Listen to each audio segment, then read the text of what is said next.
Hey Artez, how you doing, man? Well, I'm just doing phenomenal, man. Living the dream every day. How are you doing? I'm doing really well. Where are you at? Right now I'm in Edmonton. Been here Nice. since like February 5th, I think. So I'm just glad to have great weather now, man. Like it's beautiful out. When I came here in February, it was like -30. So Yeah. Do you prefer the hotter weather for knocking? oh, of course, man. I don't want to be shivering on the doors, but it's got perks. It's got perks knocking on the cold too, though, because it makes it easy to transition into homes and whatnot. And then people feel a bit more pity from you, so they respect the grind more. But knocking in the summer is obviously preferable. You don't have to worry about the cold aspect. Nice. Yeah. How'd you get started in door to door? Man, it's been a long time. So my first and only ever job is actually door-to-door sales. I started at the age of 15, I think.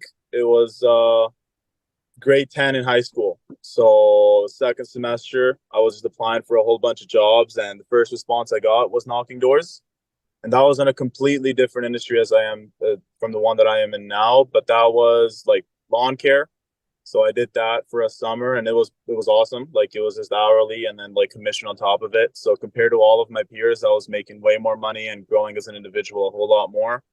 And then I did that for the second summer, 11th grade, and then 12th grade to transition to another door-to-door job was college pro painting. So I was knocking doors for painting leads, and it was same thing, hourly and commission, but the commissions were higher. So I was making even more money than I was before, and it's been life changing ever since. And then after that, I joined a company called Vivint, and then I went to window cleaning door to door, and then I switched to Smart Haven in like September of 2020, and then I've been with Smart Haven ever since, Nice. You got started pretty early, eh? as early as possible, man. Yeah. Were your friends asking like how you're making all this money back in the day?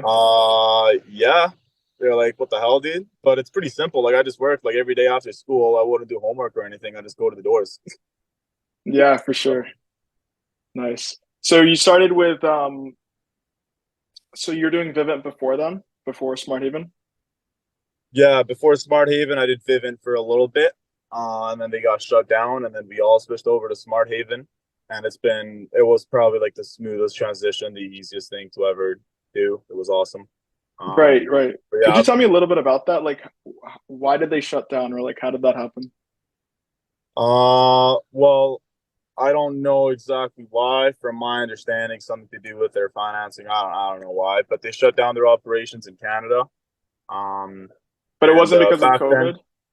yeah, because of COVID, yeah, they Oh, just okay. couldn't. They just couldn't. I guess keep the program running in Canada. And then, yeah, back then with Vivint, like packages were just a whole lot more expensive for like the same equipment. The company was not known as well. And then when I switched over to Smart Haven, selling pretty much the exact same thing for a third of the price, for a company that's well known and getting paid the exact same amount was just an absolute no brainer. Right, right. What do you like about TELUS, like TELUS products? TELUS products.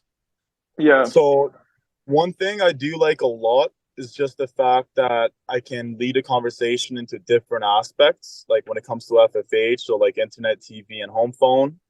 When it comes to security, obviously, which pays me the most, and then I can lead it obviously into mobility as well. So I get a bit of a play around where I can get creative with different clients based on their needs. Um, and I think that just kind of makes my job so much easier, not being able to offer more than one product. Every single home is a potential client. So, So it's easier to like, is that called like upselling when you're selling different products? Like you go in for the smart home and then you say, hey, we also do internet, we also do like exactly, mobility. exactly. But like I know I said that's what I like most, but I lied. Now that I think about it, man, what I like most about TELUS products is just the fact that when we compare it to Shaw, we just do so much more for a lot less. Majority of the homes that I get to speak with that are with Shaw, if they have TV and internet, they're paying anywhere from 160 to 180, a lot of the times more.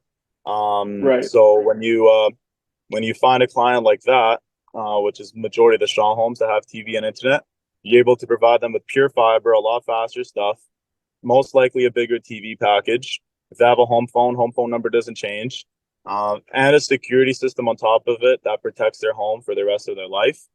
For lower than what they're paying is just an absolute no-brainer. And then cool thing about that is just the fact that I feel good about myself after every single home I work with. So I'm providing them with so much more value than what they were used to before.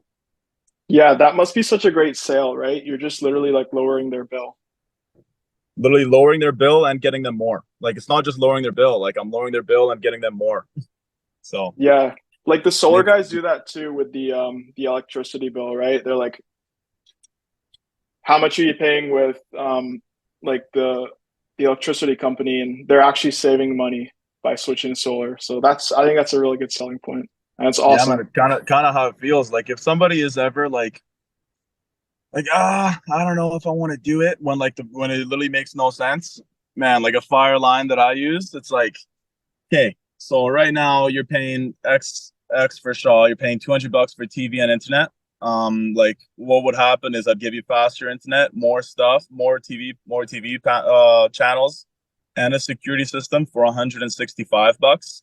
At the end of the day, like obviously you can think about it all you want, but if you really want to break it down to the ridiculous, at the end of this conversation, you'll be making one or two decisions. I know you said you don't want to make a decision today, but regardless whether you like it or not, you're either going to choose Shaw and pay 200 for TV and internet, or you're just going to get a lot more for less.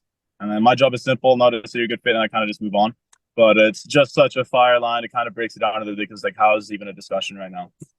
But That's such a huge value proposition. Like, yeah, that's an incredible line. I love it. I'm definitely gonna yeah, clip dude. that one. Yeah, man, go ahead, dude.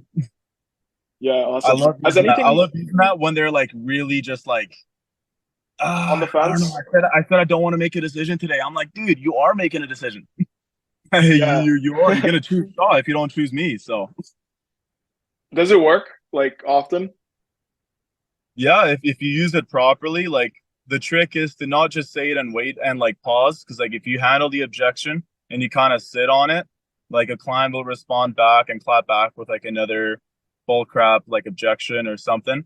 But the key is to say that, let it like sink in, and then just kind of move on to the next step of the process and just kind of assume the sale.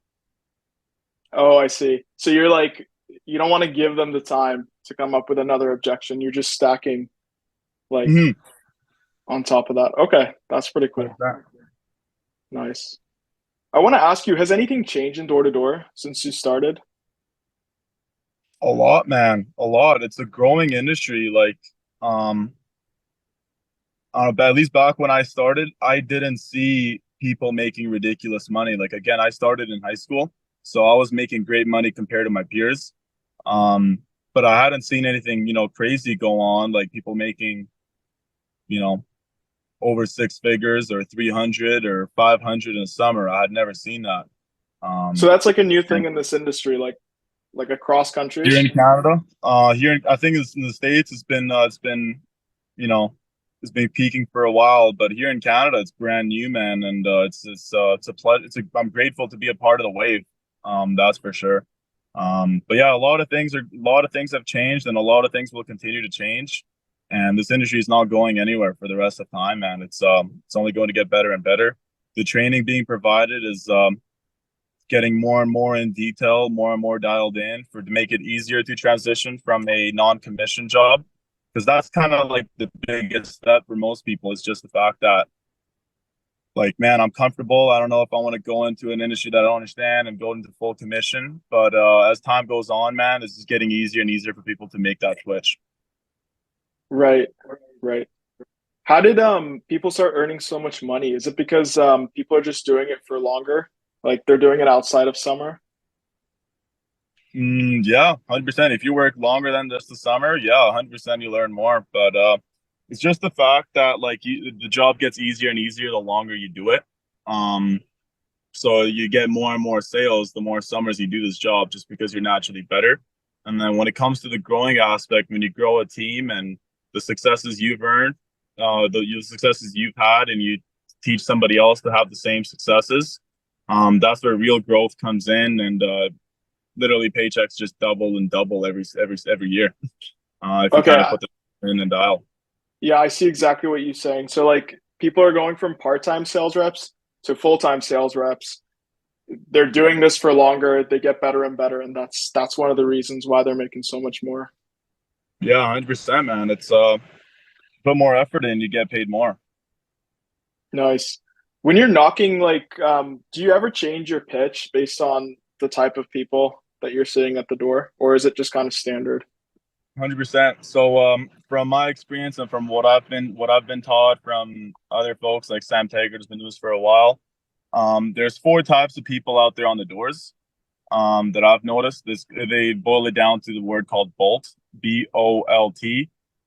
First bolt for the B, it's a bull. These are the guys on the doors who are like, what do you want? Get to the point. Like they look busy. They're kind of sharp on you.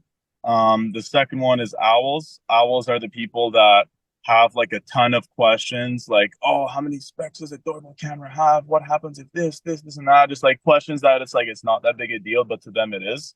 They're just very intuitive. And then third is like lambs. These are the people that will kind of just follow along with what everybody else does. Like if everybody else has done it, they'll do it. Kind of these are the kind of people they kind of just push over, kind of thing.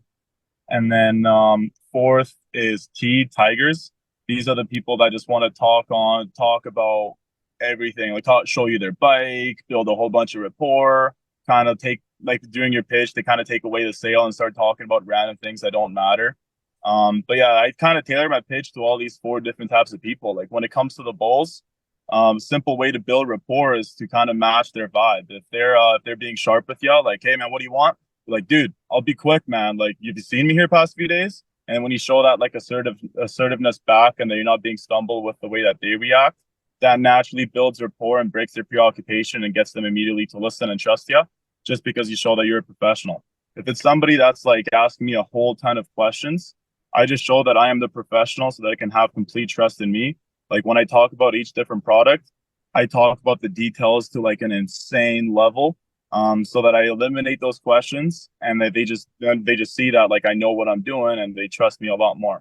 And then with lambs, the people that kind of just follow everybody around, if everybody else does it, they do it.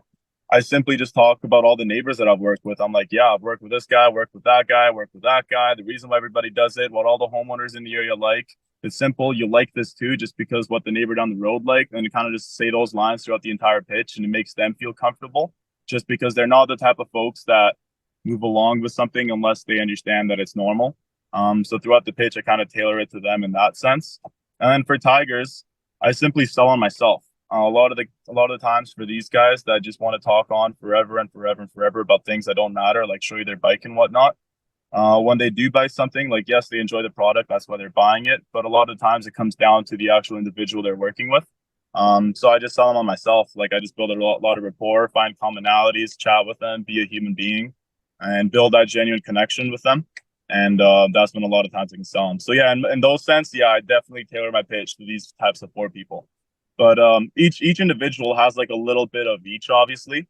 But sometimes it's very obvious where like this guy is obviously a bull, this guy's obviously a tiger, or whatever.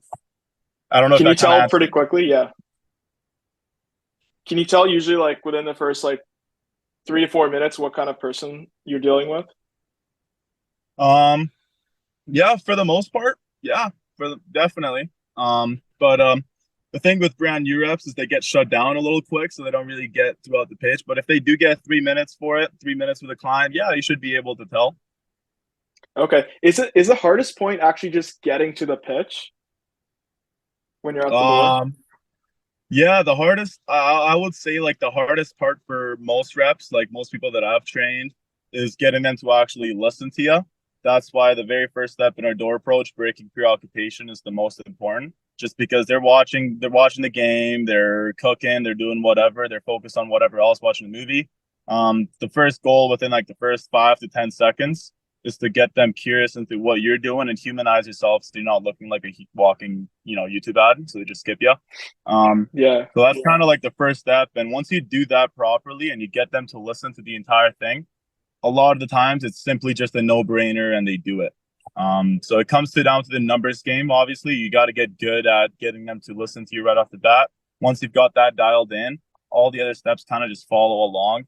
and it makes sense to everybody. It's just simply just a no-brainer of a deal. So I love that analogy of the walking YouTube ad. That's a good one. Have you ever turned around a customer that's been like really tough? Like you knew you're like, oh, I'm probably not going to get the sale, but you closed them anyway. Has that ever happened? every day, You cut like out for a literally every day. second. Oh, Um, okay. Oh, sorry. No, what I said is every day, man. Like every day, Oh, there's got it. tough customers that you turn around. But here's the thing, though. Like you said, like a client that I've been like, oh, I don't think I'll turn him around, but I did. No, that's not the right mindset to have. Every person I chat with, I'm there dialed in. Like this person's fine.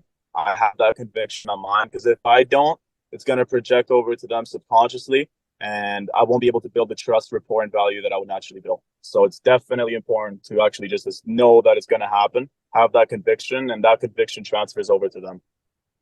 Gotcha. That makes sense. What are some like odd objections that you've faced? I mean, like you talked about some of the common ones, but like, is there anything that you're just not expecting that you Hmm. get?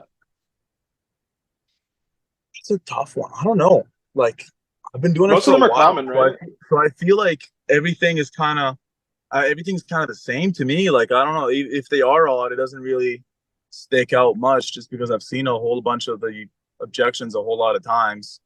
Um, every objection though boils down to either trust or value. Like they either don't trust you, like obviously the deal is a no-brainer, but they don't trust you, or they don't like you, so they won't buy from you. Or two, like they don't see the value because the transaction only happens when value exceeds price. Um, so it boils down to those two, whatever objection they give you. If it is a very, very odd objection, it's most likely not their real concern. So that's most likely trust. It would boil down to that. But no, I've seen it all, but I don't really focus on that. I kind of just focus this just to decide whether it's either trust or value. But Okay, how gotcha. you asked how I overcame that? Yeah, like if you did have something that was Yeah. odd. I don't know if it's something that's odd and not like typical. Like again, like it's trust. They're kind of just making like a bull crap like smokescreen or objection, like it's not really real.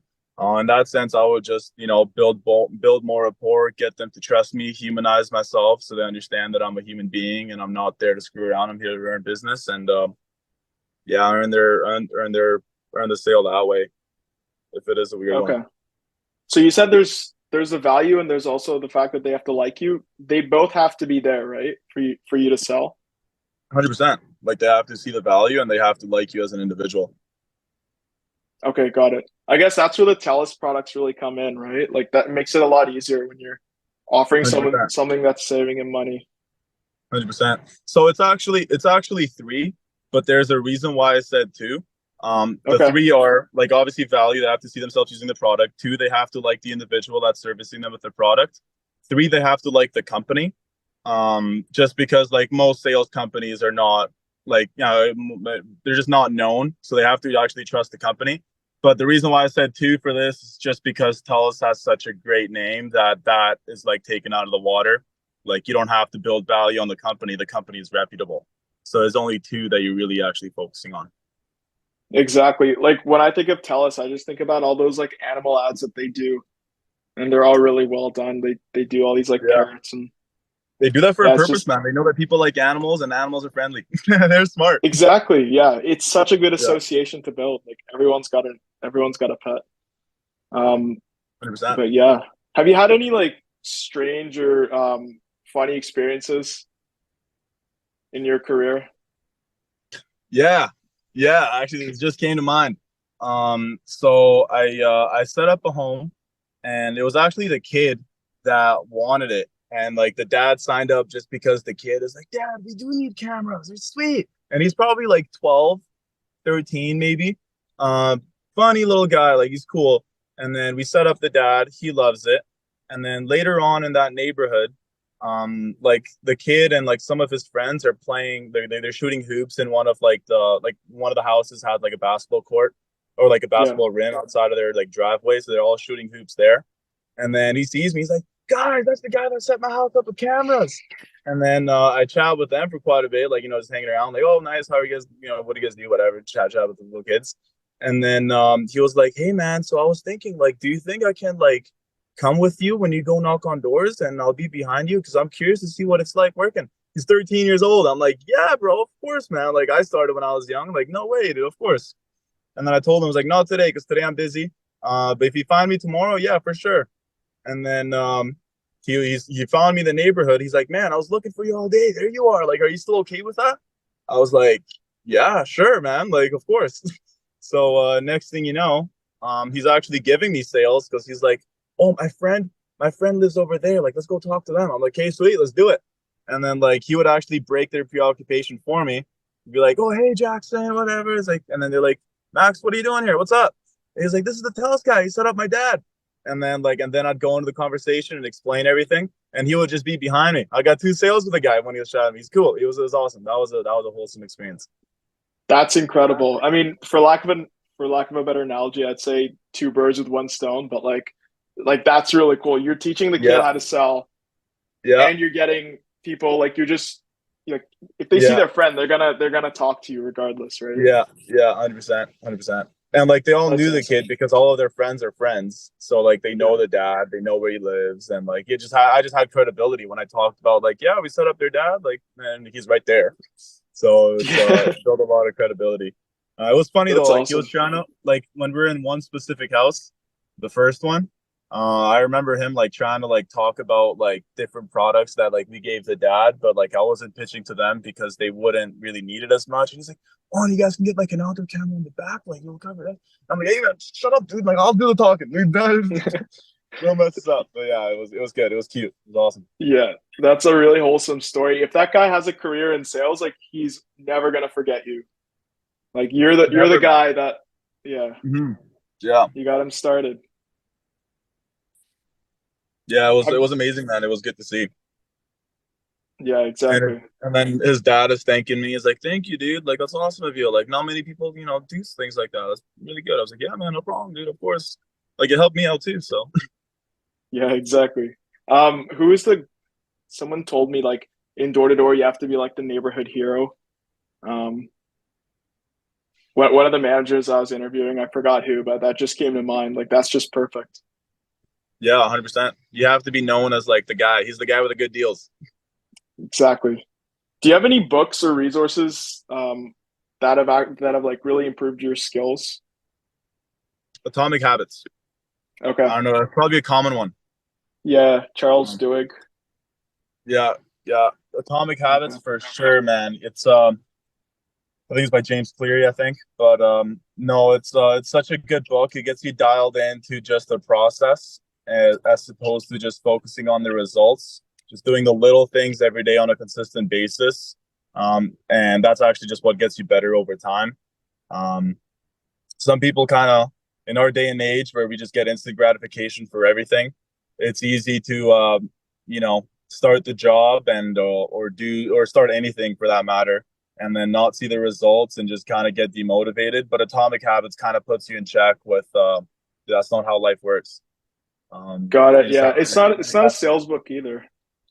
it's not a sales book, man. It's a life book, dude. It's amazing, and it gives you tips Awesome. and tricks as to kind of how to have the right habits. And it boils down habits and consistency down to the absolute ridiculous. And it's a must read for everybody. I read it last summer, and I read it again this summer. And I listened to the audiobook one time when I was driving from Toronto to Calgary. That's the story. But I've listened to it quite a bit. It's I listened to it once, read it last summer, and I read it this year again. Nice. I like doing that too because when I first read something, like I usually forget about it. But the second time you read it, and it's even better if you can listen to it because it's like a Mm-hmm. different kind of learning, right? There's like the active reading and then there's like the passive listening Yeah, going on. Like it just makes it so much easier to retain the information. yeah. Like this time when I read it, I had a pen with me, and then whenever I would see something ooh, that's value, I'd like circle it or whatever, and it's really really good, and I could go back to those lines at any day, and then figure them out. I took photos of some fire ones. I haven't seen them in a while because I read this in like February. Yeah, I'm gonna see if I can find a photo, and I'll just read a random one that I saw or that I circled. Awesome. Here, one second. Let me find something. Oh, Perfect. I'll read this right now because I got this photo set up. True behavior change is identity change. You might start a habit because of motivation, but the only reason you'll stick with one is that it becomes part of your identity. Anyone can convince themselves to visit the gym or eat healthy once or twice, but if you don't shift the belief behind the behavior, then it is hard to stick with the long-term changes. Improvements are only temporary until they become part of who you are. So fire, man. Dude, that So is amazing. I love yeah, it. That makes so much sense. I've never thought of it that way. I know, dude. Have you read the book before? No, I haven't, but like it's one of those things where like when someone tells you something and you just know that it's true. Like this Mm, is one of those things. All those people that go to the gym, like look at the people that are consistent. People call them gym bros because like yeah, that's part of their identity and that's why they just like they yeah, do it. 100%. So it actually talks about like developing a habit. Like the goal is not to go to the gym every day. The goal is to become the person that goes to the gym every day. And the guys that I'm managing now, like that's kind of what I get them engraved in their brains as well. Like the goal is not to go out and sell every single day. The goal is to become the individual that just does that. Like you wake up in the morning, you brush your teeth, you go sell. That's just what you do. Um, and that's how you do it on a consistent matter, as opposed to just having to push yourself every day. Like, oh, okay, I'm gonna go out and do it. I'm gonna go. I'll go to the gym. I'll push it. I'll push it. But that's just not how it works long term. Yeah, exactly. Like the most successful people in any industry are the ones that have that ingrained in their identity. Like that's who they are, right? Mm-hmm. Because it 100%. takes I'm so much. grateful to say this is who I am. But yeah. Good, good. That's good to hear. It takes so much effort to do these things that like eventually you just run out of motivation, right? It's very short Mm-hmm. term and like there's gonna be days where you just like you don't feel like doing it because it sucks. But if it's part of your identity, it becomes a lot Then it's easier. easy. It's just who you are. Like it's not even a discussion. Exactly. What skills or traits that you know of make a good salesperson? Hmm. Positivity is one. Never being like and seeing the bigger picture. So positivity and seeing the bigger picture. Um, if you're negative and then you just kind of look at like the doors, people are gonna say no, this that. That's when a lot of people fail in this industry. But the people that are actually good is they see the bigger picture, they see the successes. They when they're out there on the doors, they don't see, oh, I have to get 50 no's to get a sale. Their mindset is like, if I get 50 no's, I'm gonna get a sale, you know? So that's Oh, I like the see. key, that's the key number one like aspect when it comes to people succeeding right off the bat is just the way that their mindset towards the job is. Um, Once that's dialed in long term, I would say it's the ability to get addicted to it. You got to get addicted to the hustle and just getting addicted to growing as an individual. Um, you have to. It's not just in this job, in any single successful industry. The people that are the best at what they do, or top performers in what they do, is they just love what they do. They're addicted to it. It's who they are, and they do that on a consistent basis. But when you first start, I would definitely say mindset towards the opportunity. Um, and then long term wise, once you have done it for a while and you've seen the successes, going past that point is just the how committed and addicted you are to what you do. Got it. Okay. I like that. So the first one is glass half empty versus half full, right? And then just liking what you do. Cool. 100%, dude. Do you have any advice for rookies that are starting this year? Rookies for starting this year. Yeah. Um, yeah, I would say train every day, keep your learning above your earning. Um, that's number one. Um, Simple advice, just because most people that will probably be listening to this, maybe they've knocked a couple of weeks by now. Um, I would say this. One thing that I did when I was like kind of beginning, is I would there's so much information being tossed at you. So it's easy to get like a little overwhelmed, like, oh my God, this is so much. Like, oh, there's this line, I can say this, I can try that, I can try this way of pitching, I can try. So there's just so much information being tossed at you. Like, oh, okay, I'm gonna build more urgency, but I have to build more rapport, but I have to do this. It's like, holy cow, it's a lot. Yeah. What I would recommend, is because it worked for me, is just focus on one thing at a time every day. So like this day, I'm just gonna try and build a lot more urgency than I typically do, and then throughout the day, just focus on that, and you kind of master it that day, just because that's all you're focusing on. And then the next day, you can focus on something else, like another line. You can use that a whole lot, and then you do this every day on a consistent basis. Like you're just gonna have so many arrows in your quiver, you can kind of pull them out whenever you need because you already practiced it for a little bit. And because you practice it a whole lot that day, the other days you'll naturally do it too. But that would be my recommendation for people that are have knocked for a little bit now and they're kind of just starting their rookies. There's so much information being tossed at you. Um, there's something called analysis by or paralysis by analysis when there's so much information being tossed and you kind of get overwhelmed and you're like, oh, I can't do this. So just focus on one thing at a time, and then keep your learning above your earning. Definitely train, definitely role play with your peers. There are going to be other people on the same boat as you this summer who are not, um, who have not sold a lot. Um, but with them, practice them. They're going to be beside you. You guys are going to grow together throughout the summer. So that would be my advice to them, if that kind of makes sense. Nice. What's the main lesson that you'd like someone shadowing you to learn? Um, like for my reps now, I would say, oh, that's actually a tough question. But I would honestly say like notice my or like look at my conviction and expectancy. Like every person I talk to, I just expect to set them up. Like in my brain, I know that it's a no-brainer of a deal and it just transfers over to them.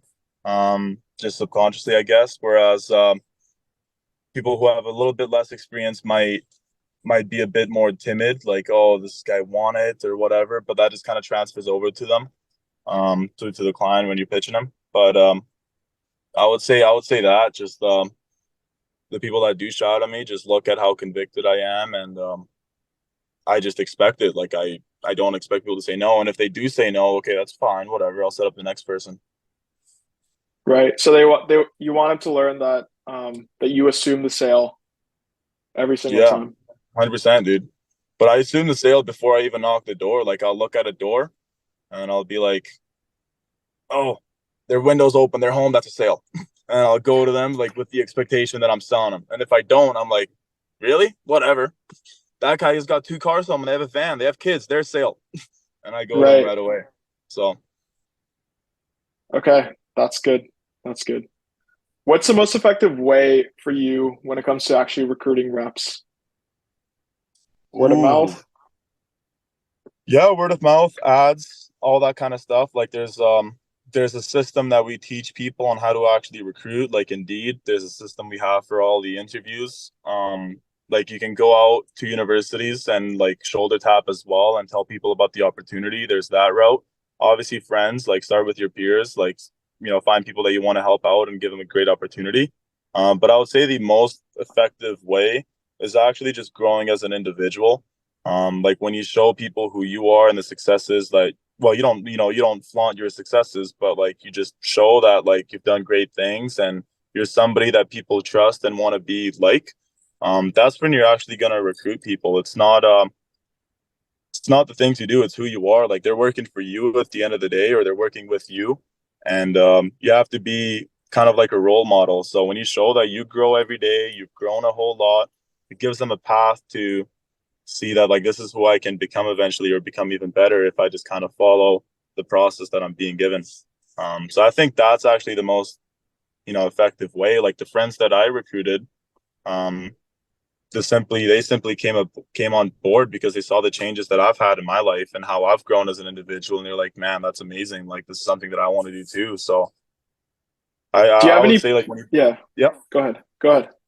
I was gonna say like yeah, there is processes, there is things to do, but if you're not who you want to be or you're not looking to become a better version every day and you're not growing, there's no way you'll be able to recruit or even retain people because they'll kind of see through it and just find some other opportunity. So Right. Do you have a preference for the kind of people that you want on your team? Like in terms of the background that they come from, like what job or we talked a little bit earlier about like the characteristic and the skills, but like in terms of their career, do you have something that you're looking for?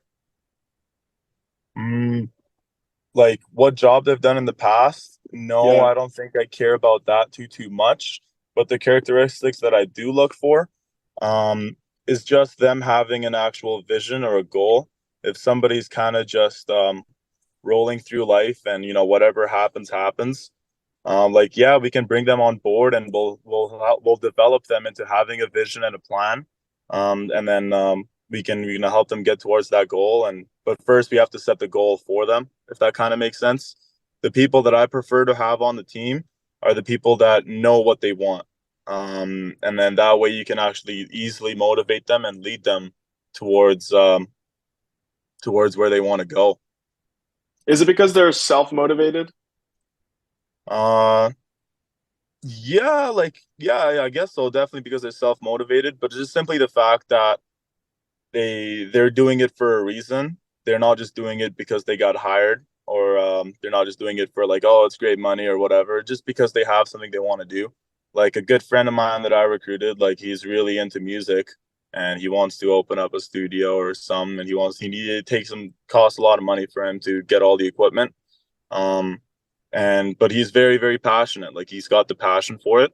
Um, and it's a simple transition. Like, hey man, like you've got a passion. Like I'll help you with your goals. This is how you can achieve, like how you can earn the money you need to, do what you really want to do. So it's kind of like a stepping stone for them. And then throughout the process, maybe their goals will change, but just by them having an actual vision or a goal, um, it'll be easily changeable to something else if they kind of change that. But when they don't have a goal, you really have to kind of break that down with an individual and get them to see a bigger picture and a vision, um, and then actually get them motivated to work. Okay, got it. So for some people, like it's a means to an end, right? They want to pay for school, or they want to start up like a music shop, like your friend. Mm-hmm. Was that what you said? You Yeah. wanted to do it? Okay. And but that's a lot easier when it's a lot easier to motivate those kind of people than someone who just has no direction, right? It's like, what do you want to Mm-hmm. do? Well, I don't know, Yeah. Yeah. Um, right? but yeah, ideal people that I bring on board, um, are just the people that would just want something more out of life. That's simply it. What background they come from doesn't matter. Like I've had great people who come from trades, and I've had people who come from trades who are not good. And I think it kind of boiled down to them actually wanting something, as opposed to not. Okay, so you'd say it's not a good indicator of success in this industry, For me, I haven't found that. I haven't found that. I think it comes down to the individual. Anybody can do this job, as long as they want to. gotcha. Is there anything you've learned in this job that you've used in other areas of your life? Like everything. Right. Like man, like being able to like not be phased by rejection. Like that's like number one thing. Like if I don't get what I want, then like that doesn't phase me. I just know that like I have to try again. So that's number one. Um, two, the ability to actually communicate with people is a whole lot better. To be completely honest, like I'd say maybe I'm an introvert, but like I've just because of the job, I've trained extrovert. Um, I'm not shy if somebody talks to me. I'm sure I used to be. I'm sure I'd probably rather not even talk, but like I'm totally fine with doing that. Just because of the job. Um, that's two, communication. Um, honestly, and big thing is obviously training people as well. Like I've learned to give people a purpose, show people a path. I've learned I've learned how to make somebody from zero to hero and make them you know, I've changed lives, and that's a great feeling. And I know I can do this for the rest of my life. I can always get somebody to kind of change their life. So great and valuable skills, man. Like there's no price point. Like honestly, for everything that I've learned, I would have worked this job for free. And if I could start now, I can earn whatever amount of money I want, just from the skill set. Wow, that's how you know it's the right job for you. You just said it, right? You do it for free.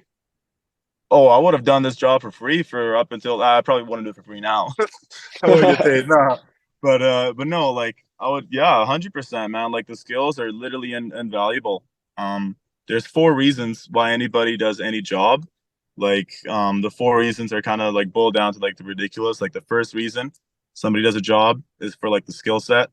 The second reason a person does a job is to for the money, like an income. Third reason person does a job is to get in networks with other like-minded individuals or just kind of, develop that. Fourth reason is just it works with their schedule, like it's just a good work-life balance. And man, this job, Smart Haven, door to door, provides all four for me on a like to a crazy extent that there's no other thing I would even consider about doing. Like when it comes to the skill set, I learn new things every day. I grow as an individual every single day. Um, I never get worse. I always get better. When it comes to the money, the income, like some people, yeah, do the job. Like people that work at McDonald's, for example, they don't work there for any of the three. They're just there for a paycheck. Like they're just there for the money. With this, yeah, the money is fucking phenomenal. Sorry for swearing. I don't know if I'm cool to swear, but That's okay. uh, yeah, no, I great money. Like I would, there's no other job that can provide this that I've seen. So that's fantastic there. But it's not even the most valuable out of these four that I get. Like the third reason being in a network, like I'm around people who there's people above, there's people who earn more than me who I can learn from on a day-to-day basis. There's people on my level who I get to compete with and push me that I'm going to be lifelong friends with. And there's people who are not as good as me who I get to train and help up and have them, earn a vision. And all these people I'm going to be connected with for the rest of my life, and they're all going to be successful.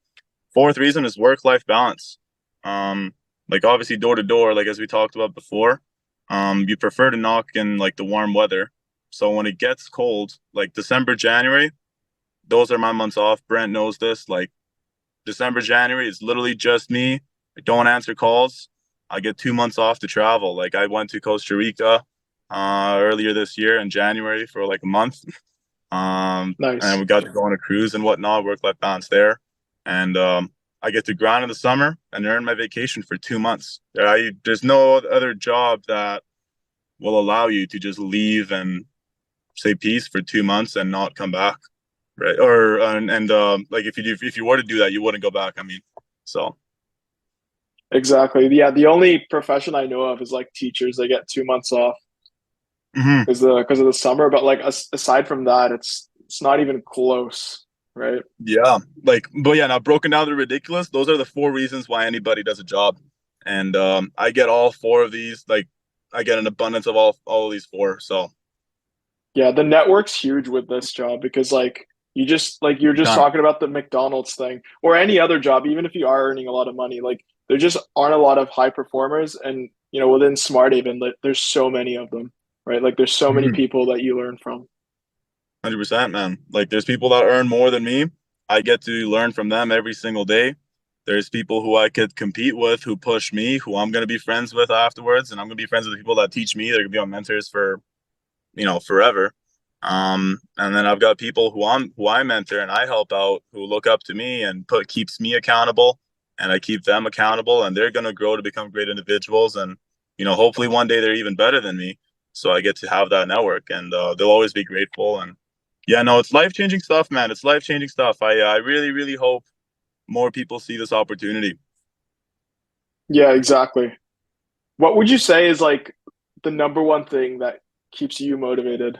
Like we just talked about a couple of those reasons, but for you, like what's the number one? Hmm. Uh, Honestly, it's just growing, becoming a better individual every single day. Putting in my hardest every single day, not making excuses. That kind of keeps me, keep like, not even motivated. It's kind of just discipline. But I've broken down my life. It sounds like throughout this entire podcast, I'm breaking things down to like ridiculous. Yeah, keep It doing kind it. of It's sounds like awesome. that. What was that? But no, like I've broken down my life to three, man. Like health, wealth, relationships. I think those are the three things that are the most valuable in life. So it keeps me motivated for like my health. Gotta look good, gotta feel good. Gotta have a clear headspace. Like I meditate. Like so, I meditate every day, and I focus on these three things. Like I do like 3 sets of 5 minutes. I Nice. think about my health. I visualize what I want to be, how I want to feel, how I want to lift at the gym or whatever. Um, and then my wealth, I want to have freedom, and I want to, earn money like long term, long term. I want to have passive and not do much. And obviously it already comes in, but like I'm not stepping off the gas. Like there's more that I want, just for me and my future family, and provide. Think about that, and then I also think about my relationships and how I want to be. And I these three things I also break them down to like other three, but like for my relationships, like obviously family, like my parents, future family, whatever. Two, like my friendships with like coworkers and actual friends, and those kinds of relationships. And then three, like intimate relationships with my girlfriend. I think about all those three all the time, man. And yeah, that's what kind of keeps me in check and motivated. Just becoming a better individual in all three of these aspects. Nice. I think exactly the same way as you.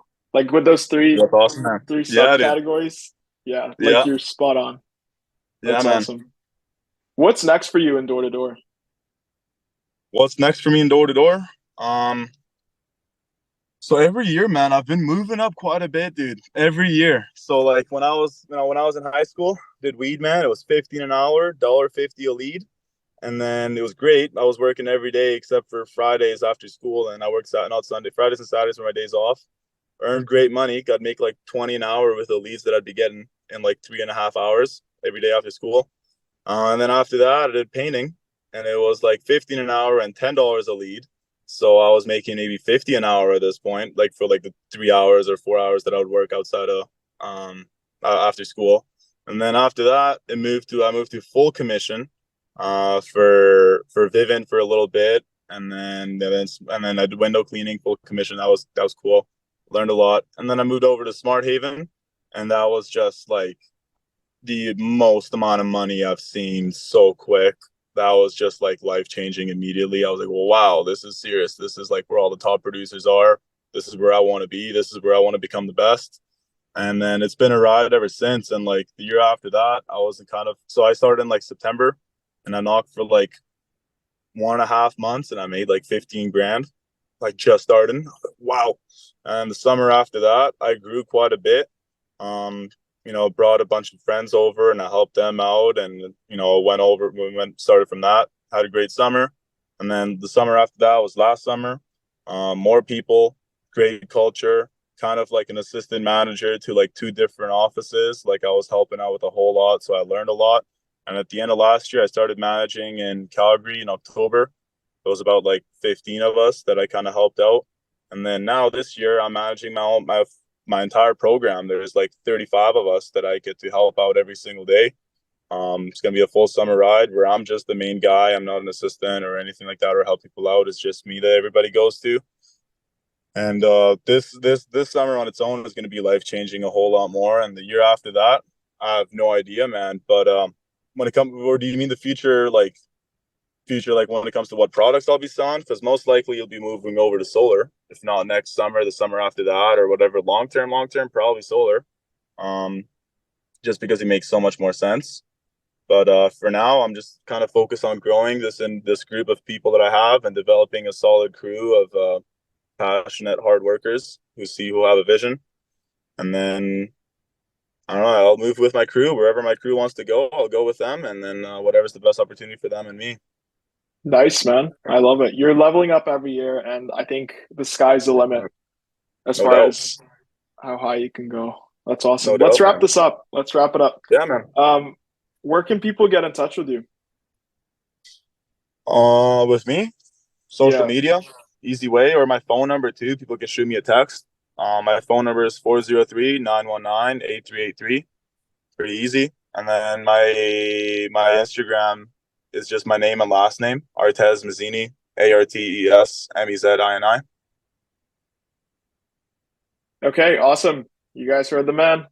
You know where to reach him. Thank you for listening. And we had a really, really good episode. Like that was so much value, man. Like honestly, I love how every single thing you had the subcategories when you were doing the breakdown. Like Yeah, dude. it makes it so much easier to understand the information. So I want to thank you for Thanks, coming bro. on. Yeah, man. Thank you, man. Glad to provide value. That was all just freestyle, like things I just kind of know and learned over the years, and kind of spitting out information. But yeah, man, appreciate it. For sure, for sure. All right, thanks everybody. We'll see you next time.